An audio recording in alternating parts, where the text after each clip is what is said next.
ओम शांति। सुनते हैं अव्यक्त बाप दादा के 29 मई 70 के मधुर महावाक्य। आज की मुरली में प्यारे बाबा ने बताया समीप रतन के समीप आने की निशानी क्या है, और फिर बाबा ने एक रहस्य और खोला। फर्स्ट नंबर के लिए क्या करना पड़ेगा? अगर कोई फर्स्ट नंबर आना चाहता है उसके लिए क्या करना पड़ेगा? और एक बाबा ने और वो ये बात समझाई, महारथी किसको कहा जाता है। तो आओ सुने आज की मुरली के इन सब राज को समझने के लिए आज की मुरली सुने। मुरली का सार है समीप रत्नों की निशानियां। आज बाबा ने कहा समय कितना समीप पहुंचा हुआ दिखाई पड़ता है, हिसाब निकाल सकते हो। भविष्य लक्षण के साथ संपूर्ण स्वरूप का लक्षण भी सामने रहता है। समीप का लक्षण क्या होगा? जैसे कोई शरीर छोड़ने वाले होते हैं तो कई लोगों को मालूम पड़ता है। आप भी ऐसे अनुभव करेंगे कि ये शरीर जैसे कि अलग है, इसको हम धारण कर चला रहे हैं। समीप रतन की समीप आने की निशानी यही होगी। सदैव अपना आकारी रूप और भविष्य रूप सामने देखते रहेंगे। प्रैक्टिकल में अनुभव होगा। लाइट का फरिश्ता स्वरूप सामने दिखाई देगा कि ऐसा बनना है, और भविष्य रूप भी दिखाई देगा। अब यह छोड़ा और वह लिया। जब ऐसी अनुभूति हो तब समझो कि संपूर्णता के समीप है। ऐसा लगे बस ये छोड़ा और आगे भविष्य ये लिया। इतना सामने स्पष्ट हो। बाबा ने कहा एक आंख में संपूर्ण स्वरूप और दूसरी आंख में भविष्य स्वरूप, ऐसा प्रत्यक्ष देखने में आएगा। जैसे अपना यह स्वरूप प्रत्यक्ष अनुभव होता है, जो साकार चोला लिया हुआ है, बाबा ने कहा ये प्रत्यक्ष होता है ना अनुभव।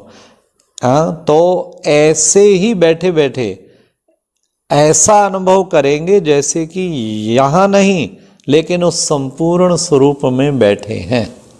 ये बड़ा विचित्र अनुभव अंतिम संपन्न अवस्था का बाबा आज सुना रहे हैं। बैठे बैठे ऐसे अनुभव करेंगे जैसे कि संपूर्ण स्वरूप में बैठे। यह पुरुषार्थी शरीर एकदम मर्ज हो जाएगा, मर्ज, और वह दोनों इमर्ज होंगे। एक तरफ अव्यक्त, दूसरी तरफ भविष्य। जब पहले ऐसा अनुभव आप लोग करेंगे तब दूसरों को भी अनुभव होगा। बाबा ने कहा आप ऐसा अनुभव करो तब दूसरों को भी अनुभव होगा।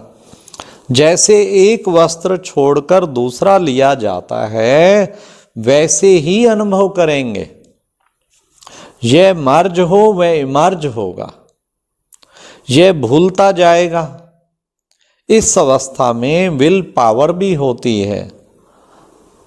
जैसे विल किया जाता है ना, तो विल करने के बाद ऐसा अनुभव होता है जैसे मेरापन सभी खत्म हो गया, जिम्मेवारी उतर गई। विल पावर भी आती है और यह भी अनुभव होता है जैसे सभी कुछ विल कर चुके हैं।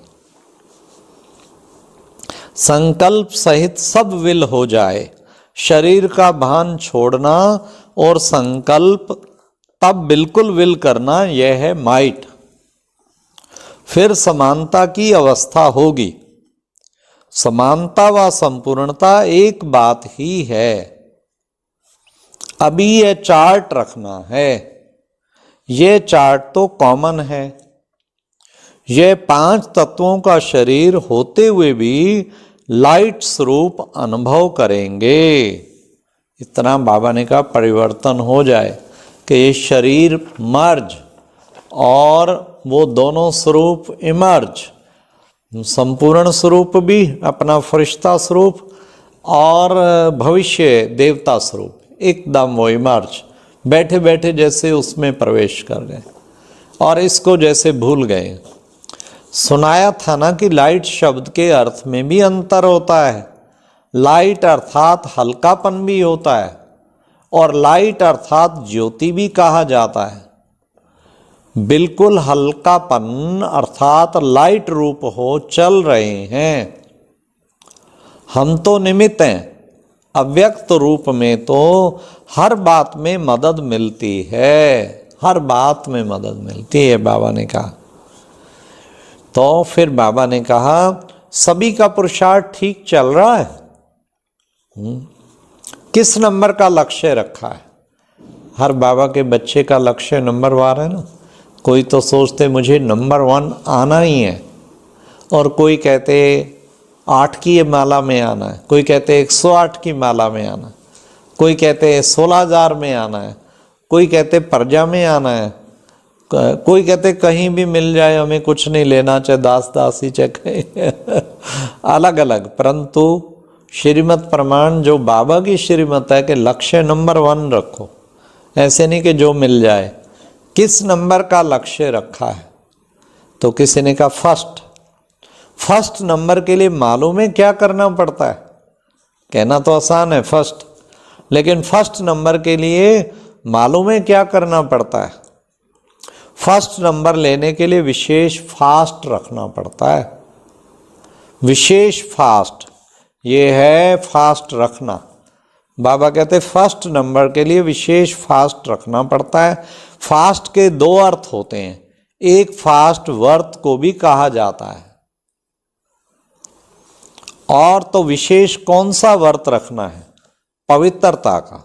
यह व्रत तो कॉमन है, यह व्रत तो सभी रखते हैं। फर्स्ट आने के लिए विशेष व्रत रखना है, एक बाप दूसरा ना कोई। हर बात में एक की ही स्मृति आए। जब ये फास्ट रखेंगे तो फर्स्ट आ जाएंगे। कितना अच्छा फास्ट बताया। व्रत ये रखो, एक बाप दूसरा ना कोई, मतलब जब जरूरत पड़े बाबा की याद आए। अच्छा, जब कोई कर्म करें, भोजन करें तो बाबा की याद आए, जब किसी प्रकार का सहयोग बाबा की याद आए, मुश्किलात आए तो बाबा की याद आए, संबंधों का रस लेना हो तो भी बाबा की याद आए। हर एक चीज में एक बाबा हो, एक बाप दूसरा ना कोई, और कोई याद आए ही ना। इसको कहते हैं, समझो फास्ट ले लिया, व्रत रख लिया, एक बाप दूसरा ना कोई। तो बाबा ने कहा विशेष कौन सा व्रत रखना है? तो एक बाप दूसरा ना कोई, हर बात में एक की ही स्मृति आए। जब ये फास्ट रखेंगे तो फर्स्ट आ जाएंगे। कितना अच्छा फर्स्ट आने का तरीका बताया। हाँ, बस एक बाबा बाबा बाबा दिल से निकलता रहे, मुख से भी बाबा बाबा बहुत निकले, संकल्प में भी बाबा बाबा निकले। दूसरा फास्ट जल्दी चलने को भी कहा जाता है, अर्थात तीव्र पुरुषार्थ। फास्ट चले, तीव्र पुरुषार्थी बने। महारथी उसको कहा जाता है जो सदैव माया पर विजय प्राप्त करे, सदैव माया पे विजय प्राप्त करे, वो बनता है महारथी। माया को सदा के लिए विदाई दे दो, विघ्नों को हटाने की पूरी नॉलेज है। सर्वशक्तिवान के बच्चे मास्टर सर्वशक्तिवान हो, तो नॉलेज के आधार पर विघ्न हटाकर सदैव मगन अवस्था रहें। नॉलेजफुल माना ये भी हो, उसे विघ्नों को हटाने की भी पूरी नॉलेज हो। तो बाबा ने कहा असली महारथी तो वो जो माया पे विजय, पूर्ण विजयी। हाँ, खाली ये नहीं कोई सोचे कि भाई पद पोजीशन बहुत ऊंची हो गई संस्था में तो वो महारथी है। नहीं नहीं नहीं, उससे महारथी नहीं बनते। महारथी स्थिति से, आज बाबा ने कहा जिसने माया को विदाई दे दी हो, विघ्नों की हटाने में जिसमें पूरी नॉलेज हो, लास्ट टाइम में वही महारथी प्रत्यक्ष होंगे, लेकिन अभी भी प्रत्यक्ष हैं। प्रैक्टिकल में अपने जितने भी महारथी बच्चे हैं उन्होंने सचमुच जो है माया पे विजय प्राप्त करके ही वो महारथी बने हैं और विघ्नों को हटाने में नंबर 1 है, इसलिए महारथी हैं। लेकिन कोई कोई गुप्त पुरुषार्थी भी ऐसा है, वो भी प्रत्यक्ष हो जाएगा। सर्वशक्तिवान के बच्चे मास्टर सर्वशक्तिवान हो तो नॉलेज के आधार पर विघ्न हटाकर सदैव मगन अवस्था रहे। अगर विघ्न हटते नहीं तो जरूर शक्ति प्राप्त करने में कमी है। नॉलेज ली है लेकिन उसको समाया नहीं है। नॉलेज को समाना अर्थात स्वरूप बनना। जब समझ से कर्म होगा तो उसका फल सफलता अवश्य निकलेगी। तीव्र पुरुषार्थी के क्या लक्षण होते हैं? समझाया था ना कि फरमान वरदार किसको कहा जाता है? जिसका संकल्प भी बगैर फरमान के नहीं चलता। बाबा आपका क्या फरमान है, आपका क्या फरमान, आपकी क्या आज्ञा? जिसका संकल्प भी बगैर फरमान के नहीं चल, हर सेकंड बाबा का फरमान बुद्धि में याद रहे, इसको कहते फरमान वरदार।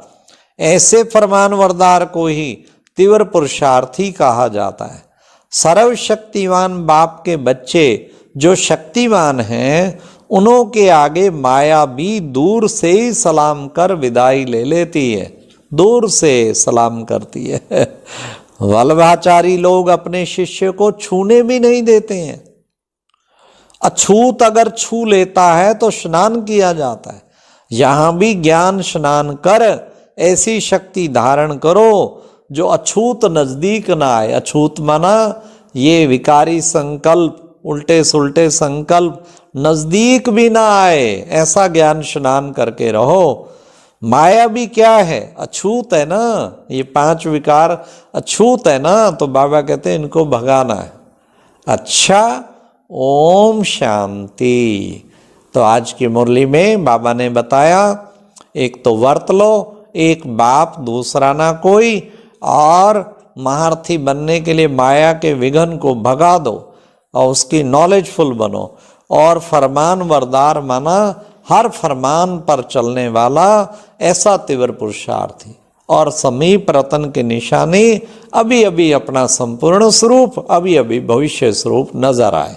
अच्छा, ओम शांति। और अब यह एक बहुत अच्छी वीडियो भी जरूर देखें।